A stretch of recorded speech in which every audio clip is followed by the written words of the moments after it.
Assalamualaikum warahmatullahi wabarakatuh. Kami dari kelompok 2 akan mempresentasikan mengenai regulasi dan model bisnis Mobile Virtual Network Operator atau MVNO. Untuk anggota kelompok kami itu ada Hatma Admin Mirvako dengan NIM 201011159. Kemudian ada Isabella Putri Anjani dengan NIM 201108022. Dan ada Anas Saja Mahalim dengan NIM 21101001. Kemudian Rina Amelia dengan NIM 21101002. Dan ada Hilda Arum Wijayanti dengan NIM 21101004. Dan saya sendiri, Rini Alvareza dengan NIM 21101016. Untuk konten yang akan dibahas kali ini, yang pertama konsep dan operasi, kemudian tinjauan regulasi, studi kasus, yang keempat dampak, yang kelima rekomendasi kebijakan. Untuk konsep dan operasi, konsep dari MVNO adalah menyelenggarakan layanan tanpa memiliki infrastruktur dan sumber daya blok frekuensi. Konsep MVNO merupakan solusi yang utilisasi spektrum yang lebih baik, di mana apabila penyelenggara telekomunikasi tidak menggunakan frekuensi yang dimiliki, maka dapat melakukan model kerjasama MVNO dengan penyelenggara yang hanya memiliki layanan.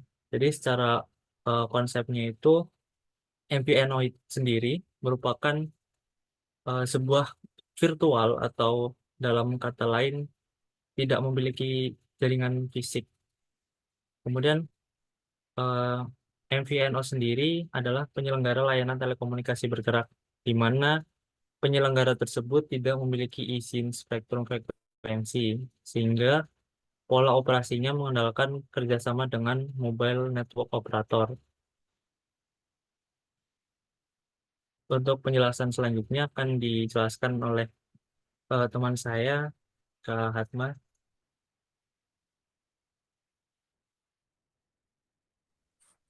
Tinjauan regulasi. Uni Eropa mewajibkan perusahaan yang mempunyai pangsa pasar di atas 50% untuk membuka jaringan kepada pengguna lain berdasarkan skim harga berdasarkan biaya plus margin, cost plus margin, best price, dan pada saat penelitian ini dilakukan, dalam praktik hanya KPN Mobile yang ada dalam posisi tersebut. Regulator Inggris Oftel mempunyai pandangan bahwa jika layanan MVNO ditawarkan, maka secara prinsip logis bahwa biaya yang dikenakan adalah retail minus. Retail minus merupakan konsep biaya interkoneksi dengan memperhitungkan biaya yang ada dan menguranginya dari harga retail.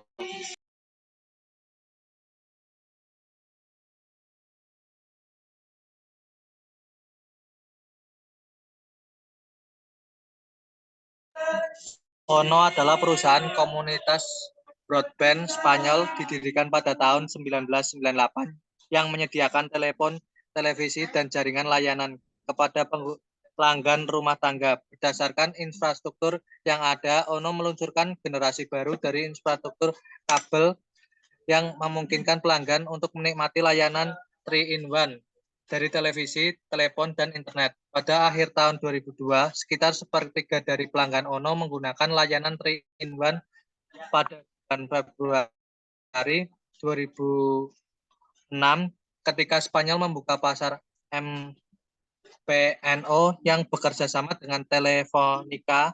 Ono menjadi operator keempat di Spanyol untuk memberikan layanan bermain 4 kali lipat mengintegrasikan tetap di telepon, ponsel, internet, dan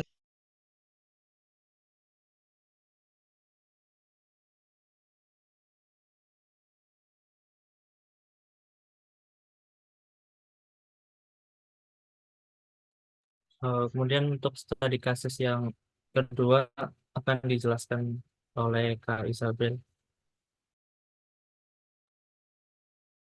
Studi kasus Tele2 dan Ono memiliki keunggulan dalam bisnis MVNO karena sebagai operator telekomunikasi sendiri.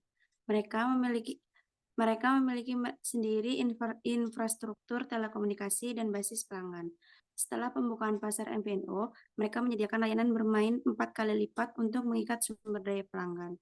Pada saat yang sama, dengan pengalaman operasi kayak terakumulasi selama bertahun-tahun, mereka dapat juga meminimalkan pengeluaran seperti biaya layanan MVNO dan biaya operasi, dan lainnya dibandingkan dengan perusahaan lain yang bertujuan untuk memasuki bisnis MVNO.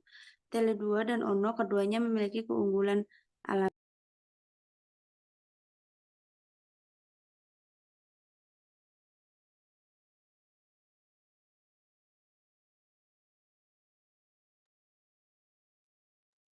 Baik, untuk selanjutnya ada dampak positif. Yang pertama, MVNO dapat meningkatkan persaingan. MVNO menawarkan layanan yang lebih murah kepada konsumen dibandingkan dengan operator tradisional. Yang kedua, MVNO dapat meningkatkan inovasi baru. Yang ketiga, dapat meningkatkan pilihan konsumen. Dan yang keempat, dapat meningkatkan aksesibilitas. MVNO dapat menjangkau konsumen yang tidak dilayani oleh operator tradisional seperti pada konsumen di daerah pedesaan atau konsumen dengan kredit yang buruk.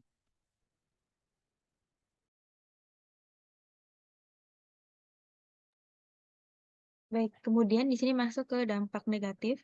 Setelah kita membahas konsep dari MFNO ini sendiri, tinjauan, kemudian studi, kita masuk ke dampak negatif. Nah, untuk di sini MFNO ini sendiri singkatan dari Mobile Virtual Network Operator. Di sini memiliki beberapa dampak negatif. Yang pertama, mengurangi pendapatan operator tradisional, di mana di sini pendapatan nasional ini tradisional ini dengan menarik pelanggan yang sudah ada dan mencegah pelanggan baru buat mendaftar. Yang kedua yaitu dapat menciptakan persaingan yang tidak seimbang.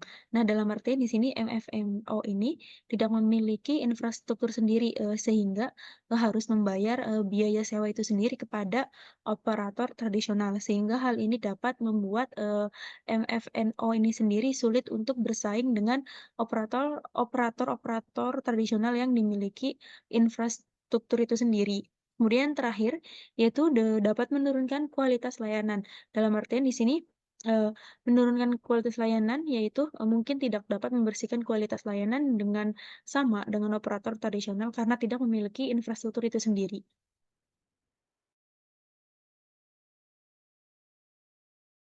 Yang terakhir,